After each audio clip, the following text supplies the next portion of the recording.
This is dedicated to those who enjoy our wild places, and especially for anyone who loves exploring the Olympic National Park in Washington State. This video features the Mount Hopper Way Trail, which is one of the many hidden gems the park has to offer the adventurous backpacker. I have spent the last 17 years backpacking on the many trails and routes inside the park and its periphery. This has meant endless hours examining maps and guidebooks of the area. I love exploring off-trail lake basins, usually obtained by map and compass and by following way trails. So what are way trails? Way trails are unmaintained routes often made by hikers, wildlife, or both as a means to shortcut to a particular feature such as a lake, stream, meadow, mountain peak, mountain pass, or perhaps just to connect to established trails. Way trails can vary from a few feet to several miles. They are often made with a beeline mentality. The Mount Hopper Way Trail is one such route that offers many of these features. It is perfect for the seeker of subalpine solitude, adventure, and unspoiled wilderness. The route is located in the southeast corner of the Olympic National Park.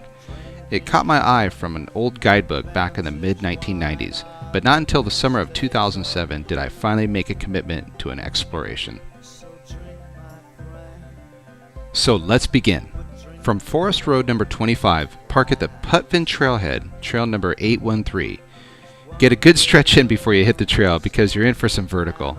Follow the trail until you reach the Self-Service Wilderness Permit Station. It's a small wooden box on a post at the intersection of the trail and an old abandoned logging road.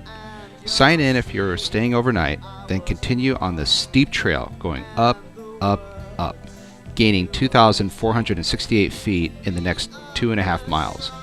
As you travel this section of trail, you'll encounter a short Class 3 rock climb in this area. No need for technical gear, but you're going to use your hands to grab a hold of tree roots and rock to scale about a 20-foot section. By the time you get to this section, your heart should be pumping. You'll come to this lovely little tarn and you'll think, wow, I've made it to Lake of the Angels already? Piece of cake! This is not Lake of the Angels though, but an aptly named body of water called Lake of the False Prophet. The real lake is another blister and a half-liter of water away. Okay, now you've arrived at Lake of the Angels. Congratulations, you've earned a rest. Kick off your boots and let your feet soak in the gin clear water. This is a beautiful little glacier-carved basin. The lake comes complete with a resident school of hungry cutthroat trout and a family of rude, pushy mountain goats. The goats are awesome creatures, but watch out for them. Sadly, they're attracted to hikers and can get very aggressive when they're hungry. Now, once you leave Lake of the Angels, you enter the mysterious and exciting world of off-trail navigation.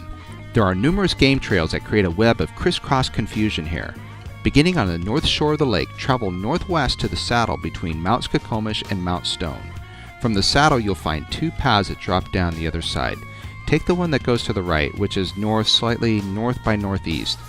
This is your second Class 3 crux. A bit tougher than the first, it's a steep down climb. Take your time and be careful. After you are below the crux, traverse north across a large talus slope toward another small saddle. Here you'll find the way trail is fairly easy to follow as seen in this photo. As you traverse, take time to scan the basin below and the steep meadows above. Often you can see one of these fellows. Your traverse brings you to the saddle overlooking beautiful Hagen Lake. This is also the official beginning of the Mount Hopper Way Trail. Which way is the Mount Hopper Way Trail, you might ask? Okay, look down, there's a big stone arrow. It points the way for the bold pathfinder.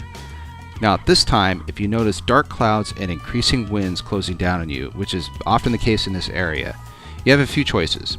Continue on the way, which is probably not wise, retreat to Lake of the Angels, or drop down to Hagen Lake. If you decide to go to Hagen, be warned, it is a lot further away than it looks, but you'll probably have it all to yourself. Here are some photos of the area. This is my tarp tent, and yes, I like to travel light. I actually made this tent the day before this particular trip. Notice the emerald green shore of Hagen Lake. It's beautiful. Now, back on the Mount Hopper Way Trail. After calibrating yourself with use of the stone arrow, you will follow the right side of the ridgeline, traveling in a northwesterly direction. There are more Class 3 scrambles in this area. However, you do have an option of hiking a bit lower down from the ridge, but that will require you to ramble in and out of the gullies that lead down to Hagen Lake Basin. I prefer to stay high. Okay, we've traveled about 1.5 miles down the Mount Hopper Way Trail. You'll come to a beautiful little basin that is the headwaters of one of the forks of Crazy Creek. There are 2 campsites here protected among the trees. A great place to make camp for the night. Okay, let's continue on the way trail. From this point, the trail becomes difficult to follow. Watch for rock cairns and the occasional orange tape that help lead the way. I should mention, I don't own a GPS. I'm strictly a map and compass guy, and I like it that way. For me, I prefer these antiquated tools plus my own senses to help guide the way, and they've never let me down. Nothing against GPS systems, they would probably be very useful in this area. Okay, now the trail drops down from the ridgeline and enters a thick forest, which is great because it's much more pronounced and much easier to follow here. After about 7.5 hard-earned miles, you'll find yourself at the junction of the Mount Hopper Way Trail and the North Fork Skokomish Trail, a place called First Divide. From here you have some great options if you have more time. You can follow the North Fork Skokomish Trail to Staircase Ranger Station, that is if you have someone there to pick you up. Or you can drop down to Home Sweet Home, a great place to camp, but expect lots of bugs in the summertime. Or you can go past Home Sweet Home to the Upper Duckabush Trail, which takes you further into the park. Now I just turned around and went back the way I came, which was great because it looks a lot different going the other way. And plus, on this particular trip, I ran into a bear and its cub, and well, that was kind of exciting, but that's another story. Either way, you'll have another notch in your trekking pole, and will have experienced a little-known and seldom-traveled corner of the Olympic Mountains.